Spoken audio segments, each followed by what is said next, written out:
그동안 올린 일병 시절 이야기를 주제별 합본으로 올려드립니다. 나의 일병 시절 36번째 이야기. 6번 교육사열 160km 대행군. 6. 끝없는 길. 우리는 신남에서 아스팔트 포장된 2차로 국도를 만나 우측 방향으로 홍천 방면을 향해 행군을 계속했습니다. 물은 계속 귀했습니다. 비록 야간이었지만 6월의 행군은 물을 마시는 족족 땀으로 배출해버렸고 이내 타는 목마름이 시작되었습니다. 그래서 모두들 물을 찾았으나 물을 뜰 만한 곳이 없었습니다. 나는 소양호변 도로를 지나 신남에 가면 물을 뜰 수 있는 곳이 많으리라 예상했었습니다. 평지이고 마을이 있기 때문이었지요. 그러나 그 예상은 완전히 벗어나고 있었습니다. 도로변의 집들은 대문을 모두 꼭꼭 잠근 채 깊은 잠에 빠져 있었고 평소에 강원도 마을마다 흔히 볼 수 있던 마을 공동우물 하나도 짙은 어둠 속에서 찾을 수 없었습니다. 우리들의 온 신경은 어디서 물소리가 나는가에 쏠려 있었고 꼭 졸졸거리는 물소리가 들리면 우르르 달려가곤 했습니다. 신남을 지나서 홍천 방면으로 길을 가다 보니 마을을 지나면서부터 길 좌우편이 모두 논이었습니다. 그 논에서 떨어지는 물소리들이 우리를 유혹했지만 차마 논물을 먹을 수는 없었습니다. 혹 농약을 뿌렸을지도 모르기 때문입니다. 작은 개울이라도 만나지 않을까 기대감을 가지고 계속 갔지만 우리들의 기대와는 달리 논들만 계속 이어지고 있었습니다. 1시간여를 목마름을 참으며 버티고 갔지만 결국은 도저히 참을 수 없어서 조울쫄거리는 논물을 수통에 담았습니다. 거의 한 수통이나 되는 물을 쭉 들이켜고 나니 시원하고 짜릿한 물맛이 온몸에 퍼졌습니다. 세상에 이렇게 맛 좋은 물이 또 있을까? 이제까지 목마른 것을 참으며 그대로 지나쳐온 수많은 논물들이 아깝기만 했습니다. 이후로 우리들은 논물이든 산골물이든 물소리만 나면 가리지 않고 마구 떠마셨고 어느 때는 입에서 논 흙냄새가 풀풀 나기도 했습니다. 그러나 극심한 목마름은 그 어느 것도 가려 마실 수 없었습니다. 신남을 지나서부터는 도로가 포장도로였습니다. 이제까지 지나온 비포장도로보다 포장된 도로를 행군하려니 더 힘들고 고통스러웠습니다. 물집이 생긴 발바닥이 불에 댄 듯 화끈거리고 아픈 강도가 훨씬 더했습니다. 포장도로가 군인들 행군하기에 좋지 않다는 것을 절실히 깨닫는 순간이었습니다. 그래서 우리들은 도로의 포장된 부분을 피해 길가로 풀과 모래만 밟으며 걸었습니다. 그러나 이곳도 작은 돌멩이들이 많아서 어쩌다 돌멩이를 밟으면 마치 침으로 찌르는 것처럼 온몸에 전율이 흐르며 아팠습니다. 또 도로 갓길로 행군하는데 어려운 것은 군데군데 심겨진 가로수 때문이었습니다. 가로수에 기관총이 자꾸 걸리기 때문입니다. 그럴 때면 소총만 메고 가는 소총수들이 한없이 부러웠습니다. 홍천 방면으로 58 탄약고를 지나 신남에서 1시간 반 정도를 가서 우리는 좌측으로 난 비포장도로로 접어들었습니다. 마을 이름이 어론이었고 길 한편에 홍천 108km라고 쓰인 표지판이 서 있었습니다. 아마 홍천으로 돌아서 가는 또 다른 길인 것 같았습니다. 우리는 이 길을 따라 다시 하염없이 걷기 시작했습니다. 흘러간 옛가요. 나그네 서름이라는 노래의 가사.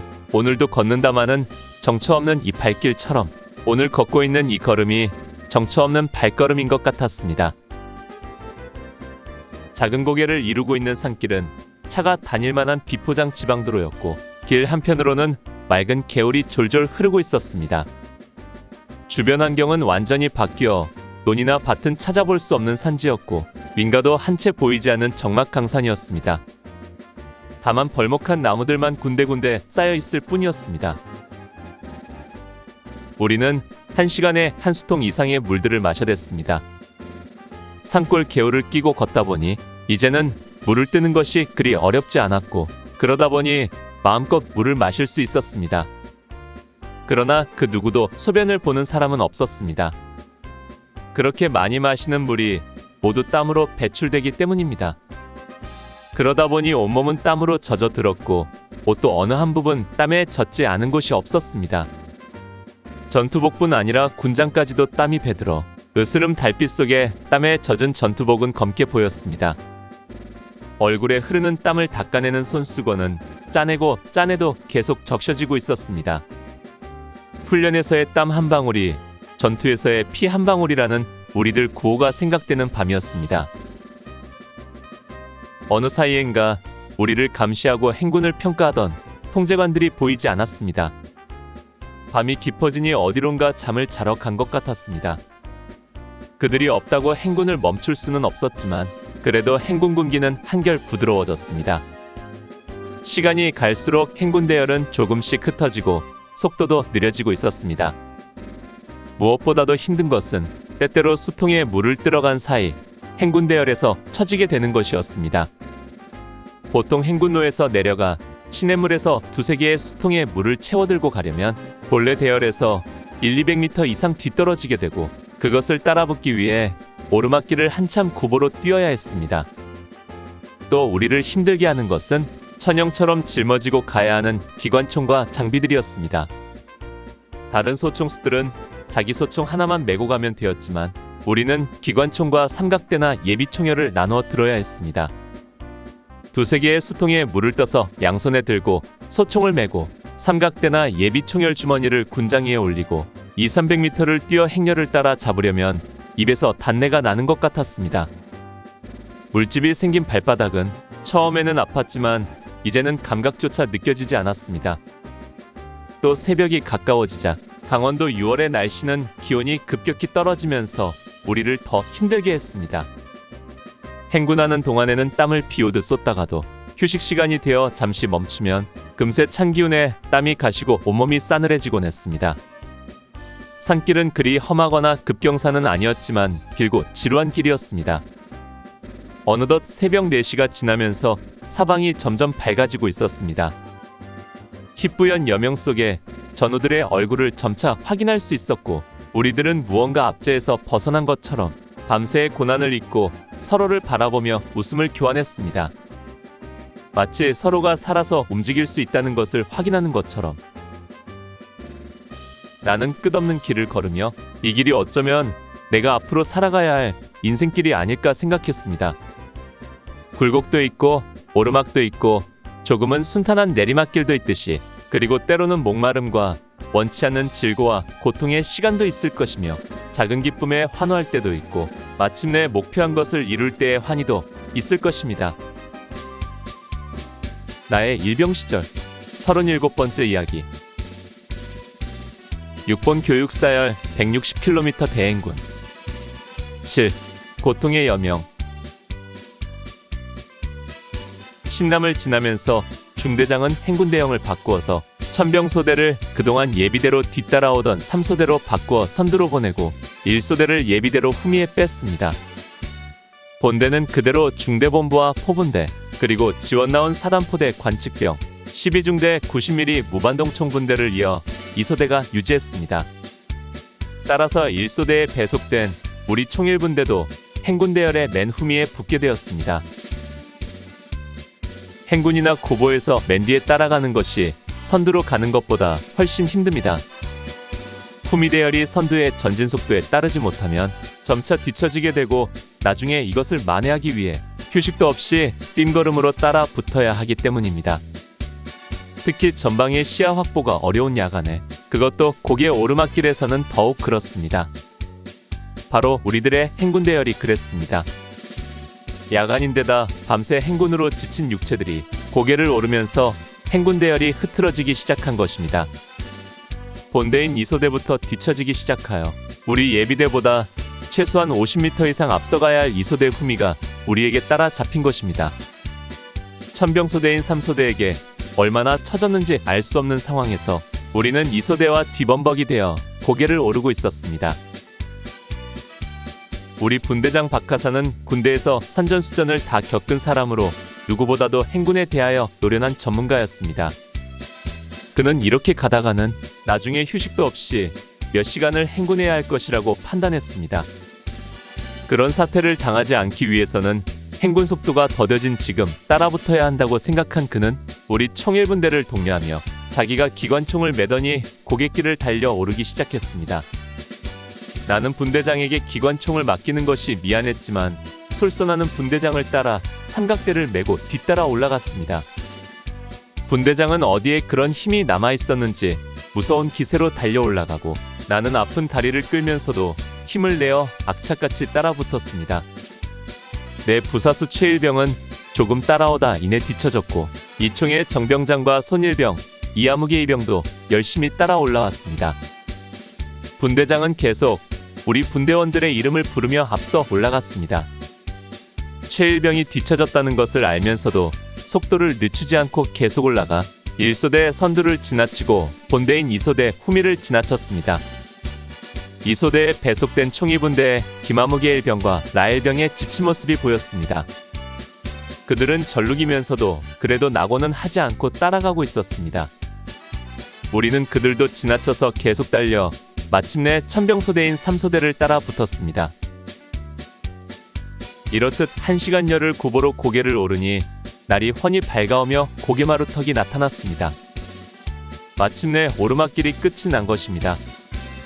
땀이 온몸에서 뿜어져 나오고 얼굴에서는 땀방울이 비같이 쏟아져 내렸습니다. 옷이 살에 닿아 쓰라리고 아팠습니다.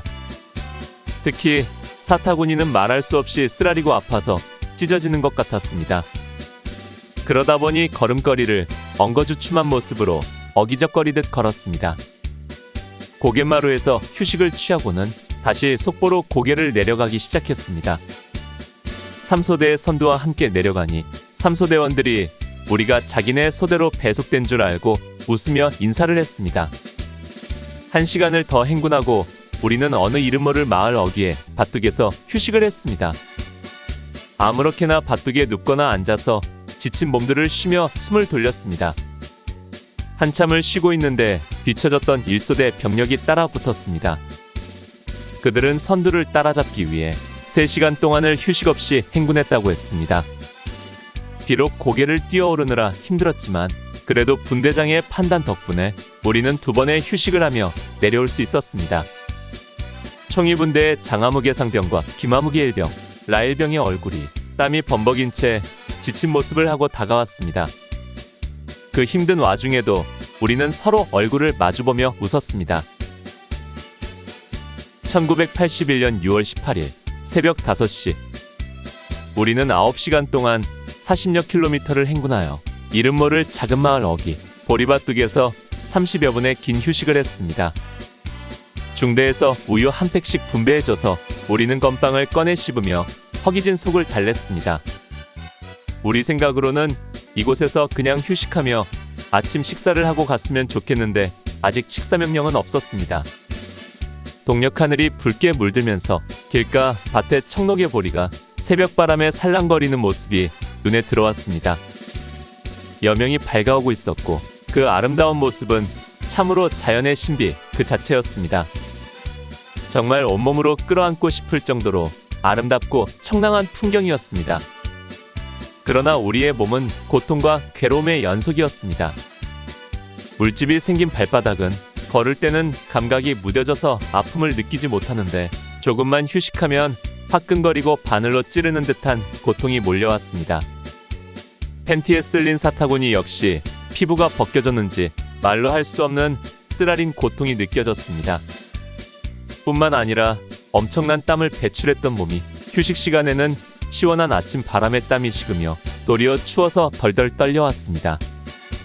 무거운 철모에 눌린 목은 자라처럼 쏙 들어간 느낌이고 군장에 시달린 어깨는 쓰리고 아팠습니다. 아름다운 여명의 아침. 그러나 우리들의 아침은 고통의 여명이었습니다. 나의 일병 시절 38번째 이야기. 6번 교육사열 160km 대행군. 8. 아침 그리고 피와 땀. 다시 출발 명령이 떨어졌습니다. 그냥 그 자리에서 좀 더 쉬며 아침밥까지 먹기를 바라는 건 오로지 우리들만의 꿈 같은 소망일 뿐이었습니다. 휴식을 마치고 행군을 시작하니 심한 통증이 발바닥에서 시작하여 온몸으로 짜릿하게 퍼졌습니다.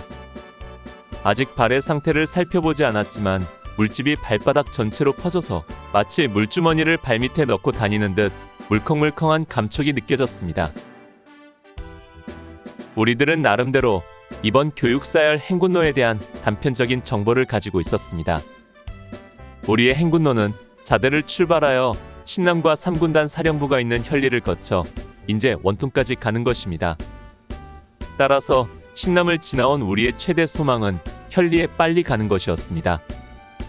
새벽 2시에 신남을 지나서 3시간 이상을 행군했기 때문에 우리는 현리가 가까이 있을 것으로 판단했고, 그곳에 가면 휴식과 아침 식사를 할 수 있으리라 생각했습니다.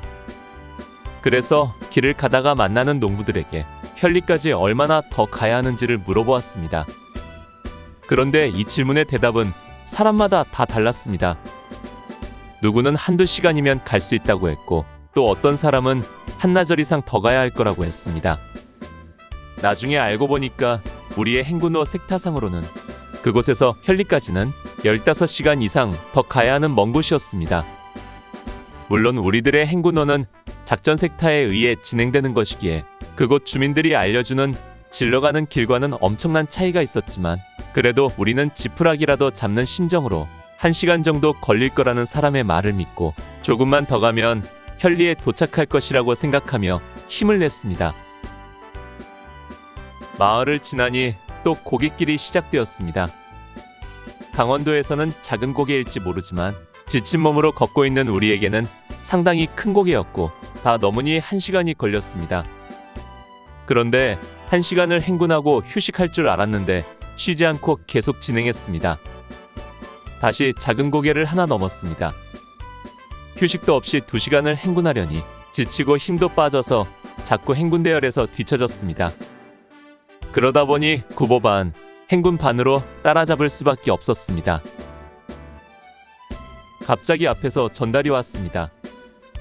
복장을 바로 하고 행군 대열을 유지하라. 각 소대 편제를 유지하고 주간 행군 대형을 유지하라. 우리는 현리 군단 사령부 가까이 왔다고 좋아했습니다. 높은 사람들이 있으니까 행군 군기를 지키고 복장을 단정히 하라고 하는 것으로 생각했던 것입니다. 그러나 그곳은 현리도 군단 사령부도 아니었습니다. 인제군 상남면 김불이라는 마을이었고, 복장을 단정히 하고 행군 군기를 지키라고 한 것은 밤새 어디선가 잠자고 나온 측정관들이 나타났기 때문이었습니다. 측정관들은 신남까지 우리를 따라왔다가 우리를 따르는 의무지대차를 우리 대열의 30분 거리인 2km쯤 뒤따라 가도록 한 뒤 자기들은 잠자러 갔던 것입니다.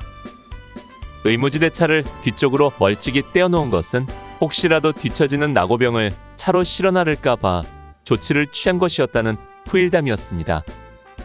그토록 철저하게 통제된 6본 교육사열 행군이었습니다. 1981년 6월 18일 오전 8시가 다 되어가는 시간, 12시간의 행군을 마치고 마침내 김부리 마을 조금 못 미친 곳에서 행군을 멈추고 아침 식사를 하라는 전달이 왔습니다.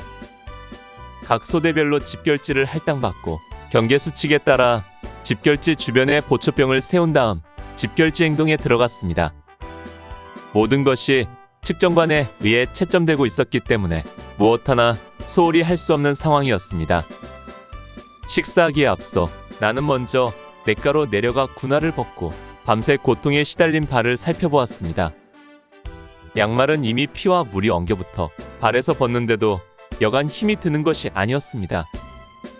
양말을 벗고서 바라본 발은 그야말로 말로 표현하기 어려울 정도의 상태였습니다. 발바닥 전체가 수없이 많은 수포로 뒤덮여 있고, 그 중에는 터져서 피와 수포에 물이 함께 엉겨붙어 있었습니다. 발바닥뿐 아니라 발등까지도 여러 개의 물집이 생겼습니다. 우선 발을 물에 담가 씻는데 너무 아프고 쓰라려서 눈물이 다 나올 정도였습니다. 발을 씻고 나서 다시 바지를 벗고 사타구니를 살폈습니다. 사타구니 역시 군용 팬티와 군복에 쏠려 살갗이 벗겨지고 피와 땀으로 엉겨붙어 있었습니다. 손수건에 물을 적셔 살살 닦아내는데도 극심한 고통이 온몸으로 퍼졌습니다. 정말 군대 오기 전에는 상상도 하지 못한 그런 고통이었고 고난의 시간이었습니다. 다시 옷을 입고 앉아서 바늘에 실을 꿰어 수포를 따기 시작했습니다. 수포마다 바늘로 따고 실을 꿰어 적당히 잘라 두었습니다. 행군을 앞두고 고참들이 바늘과 실을 꼭 챙기라고 한 이유가 바로 이 때문이었습니다. 수포에 실을 꿰어두면 물이 빠지고 난 뒤에 구멍이 막히지 않게 하여 계속 생기는 물이 그 실을 따라 빠지므로 발바닥이 수포로 인해 물컹거리지 않게 한다는 것입니다. 물론 이렇게 한다고 해서 고통이 없어지거나 나아지는 것은 아니었지만 그 뒤로 발바닥이 물컹거리는 것은 확실히 예방할 수 있었습니다. 발을 씻고 다시 양말 2켤레를 신었습니다. 발이 난장판이 된 상황에서 양말이 얇아지면 더 고통스러울 것 같았기 때문입니다. 아침 식사는 개발 전투 식량이었고 의무대 차로 싣고 와서 나눠주었습니다. 미군의 시레이션을 본떠 만들었다는 개발 전투 식량은 1인분에 봉지밥 2개, 봉지반찬 2개, 그리고 플라스틱 포크가 들어있었습니다. 밥에도 흰밥, 야채 비빔밥, 팥밥 등이 있었고 반찬은 밥에 따라 각각 달랐는데 내가 받은 야채 비빔밥에는 깍두기와 고추장이 들어있었습니다. 이 밥은 완전 익힌 것이 아니라서 끓는 물에 15분가량 삶아서 먹는 것이었습니다. 반합에 물을 붓고 불을 피워 밥을 삶는데 그게 쉬운 일은 아니었습니다. 실록의 계절인 6월에 마른 나뭇가지를 구하기 쉽지 않았고 그러다 보니 화력이 약해 물이 끓지 않는 것입니다. 그러나 시간이 촉박하여 대충 끓인 뒤 급히 먹었습니다. 제대로 익지 않은 쌀이 설컹설컹했습니다. 소화나 잘 될는지. 밥을 먹고 남는 시간은 바퀴퉁이에 누워서 휴식을 취했습니다. 발을 높이 하고 머리를 낮게 한 채 누워서 파란 하늘을 올려다보았습니다. 누워서 지나온 하룻밤을 돌이켜 생각하니 그 시간이 1년같이 길고 까마득하게 느껴졌습니다. 그 까마득함 속에 앞으로 가야 할 길을 생각하니 갑자기 현기증이 나는 것 같았습니다. 나의 일병 시절 39번째 이야기. 6번 교육사열 160km 대행군. 9. 고개 또 고개. 1981년 6월 18일 목요일 오전 9시 강원도 인제군 상남면 김부리 마을 앞에서 아침 식사를 마치고 우리는 다시 출발 준비를 했습니다. 주간 이동을 위해 주변의 나무와 풀들을 꺾어 철모와 군장의 주간 이장을 한 다음 이내 행군을 시작했습니다. 행군 대열은 계속 3소대를 천병으로 하고 1소대를 예비대로 운용했기에 우리 분대는 행렬의 후미에서 따라갔습니다. 그래도 주간 행군이고 측정관들이 따라붙기 때문에 어젯밤처럼 뒤처지지 않고 주간 행군 대열을 유지했습니다. 신남을 지나 산길로 접어들 때 홍천 108km라고 되어 있던 도로 표지판이 홍천 86km로 줄어 있었습니다. 어론리에서 22km를 행군에 들어온 것입니다. 김부리는 산골마을 치고는 꽤 큰 마을로 초등학교도 하나 있었고 마을 주변은 산 밑으로 옥수수밭이 넓게 펼쳐져 있었습니다. 마을 이름에 무슨 의미가 있는 듯하여 나중에 알아보니까 이곳은 신라 마지막 임금인 경순왕과 그의 아들 마이태자의 전설이 있는 마을이었습니다. 즉 고려에 항복한 경순왕에 반대하여 그의 아들 마이태자가 이곳에 와서 고려에 항거다가 죽었는데 그의 아버지 경순왕의 이름인 김부를 따서 마을 이름이 되었다는 것입니다. 이 같은 전설이 있는 이곳은 현재 과학화훈련장이 들어가서 마을도 없어지고 출입도 통제되는 것으로 알고 있습니다. 우리가 행군하는 길에는 학교에 등교하는 초등학생들과 밭으로 일하러 가는 농부들이 오가고 있었고 그들은 절룩거리며 걸어가는 우리들을 안타까운 눈으로 바라보았습니다. 우리가 밤새워 양구에서 걸어왔다고 하니까 다들 놀라는 눈빛이었습니다. 우리는 그들과 농담도 하고 초등학생들에게는 건빵도 주고 껌도 나눠주면서 이틀째 아침 행군을 시작했습니다. 아침밥을 먹어 배도 든든하고 싱그러운 6월의 아침 공기가 청량하여 우리는 기분 좋게 걸었습니다. 그 무엇보다도 사람들의 모습을 보고 이야기를 나눌 수 있다는 것이 좋았습니다. 마을을 벗어난 산중턱 옥수수밭에는 김머리의 처녀가 어머니와 함께 김을 메고 있었습니다. 이른 아침부터 어머니를 도와 밭에서 풀을 메고 있는 처자의 모습이 왠지 아름답게 보였습니다. 앞서가던 소대에서 몇몇 전우들이 아픈 다리도 아랑곳하지 않고 밭으로 뛰어 들어가더니 그 모녀 앞에서 절하고 인사도 하며 난리였습니다. 아마 장모님 여보당신하면서 군인들만이 할 수 있는 농담을 건네고 있을 것입니다. 아니, 어쩌면 우리들 마음속에는 저런 처녀를 아내로 맞이하고픈 진솔한 욕망이 있는지도 모릅니다. 예상치 못한 사태에 두 모녀는 일손을 놓고 멍하니 있더니 처녀는 곧 몸을 돌려 바퀴퉁이에 있는 집으로 달려들어갔습니다. 우리들은 그 모습을 보면서 우리들 처지도 잊은 채 웃었습니다. 다시 고갯길이 시작되었습니다. 강원도 길이란 것이 계속 오르막과 내리막이 반복될 뿐 평지길은 거의 없었습니다. 오르막길은 오르느라 힘들었고 내리막길은 내려가느라 힘들었습니다. 이번 고개는 상당히 높았고 물도 귀했습니다. 길 옆에 작은 개울이 있었으나 물이 거의 없는 건천이었습니다. 겨우 졸졸 흐르는 물을 수통에 담았지만 그걸 담느라 본대에서 뒤처져 휴식 시간이 지날 때까지 가파른 고갯길을 뛰어 올라가야 했습니다. 아침 식사를 마친 후라 그런지 중대장은 행군 속도를 무서운 속도로 빼고 있었습니다. 오르막길을 평지와 같은 속도로 어젯밤 처음 출발할 때의 행군 같았습니다. 점차 가열되어 오르는 6월의 태양 아래 우리는 온몸이 땀으로 범벅되었지만 그래도 힘을 내어 열심히 전진했습니다. 중대장도 우리와 거의 같은 군장에 소총을 메고 똑같은 조건에서 행군하고 있었습니다. 강인해 보이는 인상의 중대장이었지만 그 역시 다리를 절룩이며 걸었습니다. 그래도 지휘관의 본분이 있기에 중대의 앞뒤로 다니면서 웃는 얼굴로 우리들 어깨도 두드려주고 농담도 건네면서 격려해 주었습니다. 야간 행군과는 달리 주간 행군은 전우들의 얼굴을 보며 걸을 수 있다는 것이 서로에게 힘이 되었습니다. 때로는 미소로, 때로는 우스갯소리로, 또 힘을 북돋우는 말로 우리는 서로를 위로하며 격려했습니다. 발의 고통은 이제 거의 느껴지지도 않았습니다. 그러나 너나 없이 다리는 모두 절룩거리며 걷고 있었습니다. 이제 우리의 몸은 내 힘과 능력으로 움직이는 것이 아니었습니다. 내 육체로서 느끼는 고통과 고난의 시간은 이미 지나고 오직 정신력으로 모든 것을 감당하고 있는 것이지요. 이마를 흘러내리는 땀들이 입으로 흘러드는데 짠맛이 아니라 소금기가 전혀 없는 맹물이었습니다. 밤새 10수통이 넘는 물을 마셨고 그 물들이 모두 땀으로 빠져나오면서 몸에 있는 염분도 모두 배출된 것입니다. 중대장은 염분을 보충하라고 계속 전달을 내려보냈지만 나는 어젯밤 소금을 먹고 배탈이 났던 것을 생각하여 소금을 먹지 않고 버텼습니다. 다행히 어젯밤 설사를 하고 난 뒤에 뱃속은 안정을 되찾았던 것입니다. 아침 식사 후 첫 휴식은 고개를 넘어 작은 마을이 시작되는 어귀에서 실시되었습니다. 휴식하는 바로 앞에 금방이라도 쓰러질 것 같은 작은 농가가 한 채 있었는데 그 옆에 우물이 있어 물을 뜨러 갔습니다.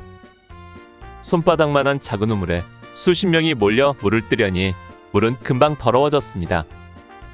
야간에는 어두워서 물이 더러운지 깨끗한지 알 수 없어 그대로 마셨지만 환한 대낮인지라 물이 더러운 것이 환히 보이는데 그대로 마실 수는 없었습니다. 마침 어제 출발할 때 나눠준 정수약이 있어서 수통에 넣고 흔들어서 정수를 시켰습니다. 그러나 그것은 물을 깨끗하게 해주는 것이 아니라 소독을 해주는 약이었습니다. 정수제를 넣은 물은 소독약 냄새가 강하게 나는 수돗물 같아서 입맛에 맞지 않았지만 타들어가는 갈증 때문에 어쩔 수 없이 마셔야 했습니다. 나의 일병 시절 40번째 이야기. 6번 교육사열 160km 대행군. 10. 중간집결지 도착. 1981년 6월 18일 목요일. 아침 식사를 마치고 오전 9시에 김부리를 출발하여 어느 이름 모를 마을 입구에 작은 초가집 앞에서 첫 번째 휴식을 한 뒤 다시 출발했습니다. 나로서는 군에 와서 처음 해보는 장거리 주간행군이었습니다. 지난번 준비태세로 인제 진지에 투입될 때와 돌아올 때도 모두 야간행군으로만 했었고 그 당시는 봄철이었기 때문에 행군하기에 그리 나쁘지 않았었습니다. 그러나 이번 행군은 그 당시와 달라도 너무 다른 환경의 행군이었습니다. 군장과 장비의 무게도 비교가 되지 않았고 행군 조건도 완전히 달랐습니다. 나는 행군 2시간 만에 생긴 발바닥 물집으로 인해 온 발바닥과 발등까지 벌집처럼 된 상태였습니다. 그로 인해 극심한 통증이 밀려왔고 휴식을 끝내고 출발하면 10여 분 동안은 입에서 신음소리가 절로 나올 만큼 아팠습니다. 그러나 계속 행군하다 보면 감각이 무뎌져서 그런지 통증은 참을 만한데 다리는 여전히 절룩거렸습니다. 그러다가 휴식을 하면 감각이 다시 살아나고 행군을 시작하면 극심한 고통이 다시 찾아오는 악순환이 계속되었습니다. 그러나 무엇보다도 우리를 힘들게 하는 악조건은 한낮이 되면서 뜨겁게 비쳐드는 햇살과 이로 인한 목마름이었습니다. 6월 중순의 태양은 오전 10시가 넘어서자 금세 불덩이처럼 타올랐습니다. 구름 한 점 없는 맑은 날씨에 햇빛은 화살처럼 우리를 향해 날아와 꽂혔습니다. 그 뜨거움은 군복을 뚫고 우리 피부 깊숙이까지 파고들었습니다. 나는 햇빛의 뜨거움을 넘어 침으로 찌르는 듯이 아프다는 것을 이때 처음 느꼈습니다. 땀이 비오듯 쏟아지고 그러기에 목은 더 타들어가고 그래서 더 많은 물을 마시고 또 그 물을 뜨기 위해 뒤처지다가 앞서간 대열을 따라잡기 위해 또 뛰었습니다. 우리는 중간 집결지에 빨리 도착하기를 학수고대했습니다. 이번 행군에서 오아시스와 같은 3시간의 중간 집결지 행동이 계획되어 있었던 것입니다. 점심과 저녁 식사 시간까지 포함하여 모두 5시간의 집결지 행동은 야간과 주간에 걸친 행군으로 지친 우리들에게 그야말로 꿀맛 같은 시간이 될 것이었기에 우리들은 간절한 마음으로 중간 집결지 도착을 바라고 있었습니다. 고개를 벗어난 행군로는 모처럼 논들이 있는 평지길로 접어들었습니다. 언제 왔는지 대대장 이상옥 중령이 지프차를 타고 앞뒤로 다니면서 다 왔으니 힘내라고 독려를 했습니다. 그것을 보면서 중간 집결지에 거의 가까이 왔다는 희망이 생겼습니다. 그러나 우리의 생각만큼 중간 집결지는 가까이 있지 않았습니다. 대대장의 다 왔다는 말에 희망을 걸었던 우리는 더 힘이 빠졌습니다. 앞을 모를 때는 기대감을 갖지 않고 걸었는데 다 왔다라는 말에 저 구비를 돌아가면 될까 하다가 그곳을 지나치면 다시 저 다리를 건너가면 될까 하며 기대감에 부풀었다가 실망하기를 반복하였고 그로 인해 더 지쳐갔던 것입니다. 육체는 다 왔다라는 말에 자꾸만 쉬고 싶어지는데 스스로 속고 속이면서 1시간여를 더 가야 했습니다. 구비도 돌아들고 냇물에 걸쳐있는 다리도 건넜습니다. 작은 고개도 넘고 마을도 지나고 벌목한 나무를 정리하는 아저씨들도 지나쳤습니다. 점차 한낮을 향해 열기를 더해가는 햇살은 뜨거운 비수가 되어 우리를 사정없이 찔러대고 있었습니다. 멀리 대대장이 지프차에서 내려서서 우리를 격려하고 있는 것이 보였습니다. 사단을 대표해서 6본 교육사열을 받고 있기 때문에 대대장으로서도 이 측정이 중요할 것입니다. 대대장이 격려하고 있는 모퉁이를 돌아서자 저 멀리 또다시 고갯길이 보였습니다. 상당히 높아 보이는 고갯길이었습니다. 금방이라도 주저앉고 싶은 우리들에게 눈앞에 버티고 서 있는 고갯길은 절벽과 같은 느낌으로 다가왔습니다. 아, 또 고개를 넘어야 하는구나. 원망 섞인 탄성이 모두의 입에서 흘러나왔습니다. 그러나 신은 우리를 버리지 않으셨습니다. 우리의 중간 집결지가 바로 눈앞에 보이는 고개가 시작되는 계곡이었던 것입니다. 그 계곡에는 맑은 물이 흐르는 꽤 큰 개울이 있고 그 개울에 다리가 걸쳐 있는데 바로 그 다리를 건너기 직전에 행군을 멈춘 것입니다. 6월 18일 오전 11시 30분이 되어가고 있었습니다. 그동안 속보로 행군한 결과 예정된 시간보다 앞당겨 집결지에 도착한 것입니다. 우리는 군장을 벗고 냇가에서 물을 충분히 마셨습니다. 오랜만에 분대원들이 모두 한자리에 모였습니다. 모두들 지친 모습이었지만 그래도 서로 안부를 물으며 격려를 했습니다. 이런 것이 바로 전우회구나 하는 생각이 들면서 왠지 뿌듯한 생각이 들었습니다. 집결지에 도착한 즉시 우리는 각 소대 분대별 방어구역을 할당받았습니다. 모든 것은 전시를 가상한 상황이었고 집결지 행동 역시 측정의 대상이었던 것입니다. 우리 총일분대는 계곡 입구의 좌측 2부쯤 되는 능선을 집결지로 지정받았고 기관총이기 때문에 대공경계 임무까지 받았습니다. 점심 식사는 우리가 수령해온 일정으로 직접 취사를 했습니다. 이총사수 정병장과 내 부사수 최일병이 밥을 하기 위해 쌀을 꺼내 들고 반합 2개를 가지고 계곡으로 내려갔고 나머지 인원은 군장과 장비를 들고 할당된 방어구역으로 올라가 방어 준비를 했습니다. 분대장은 일총으로 계곡 입구에서 건너편 고개의 좌측면을 경계토록 하고 이총은 좀 더 올라간 위치에서 대공초소로 운용토록 했습니다. 총을 거치시켜 놓고 텐트를 꺼내어 임시 텐트를 쳤습니다. 바닥을 야전삽으로 대충 고른 뒤 지주대 4개를 꽂고 텐트 한 장으로 햇볕만 가리는 가리막 처막이었습니다. 바닥에는 판초오이를 깔고 앉았습니다. 오늘 추억여행에 함께 해주셔서 감사합니다. 다음 이야기를 기대해 주시고 구독과 좋아요 부탁드립니다. 탕백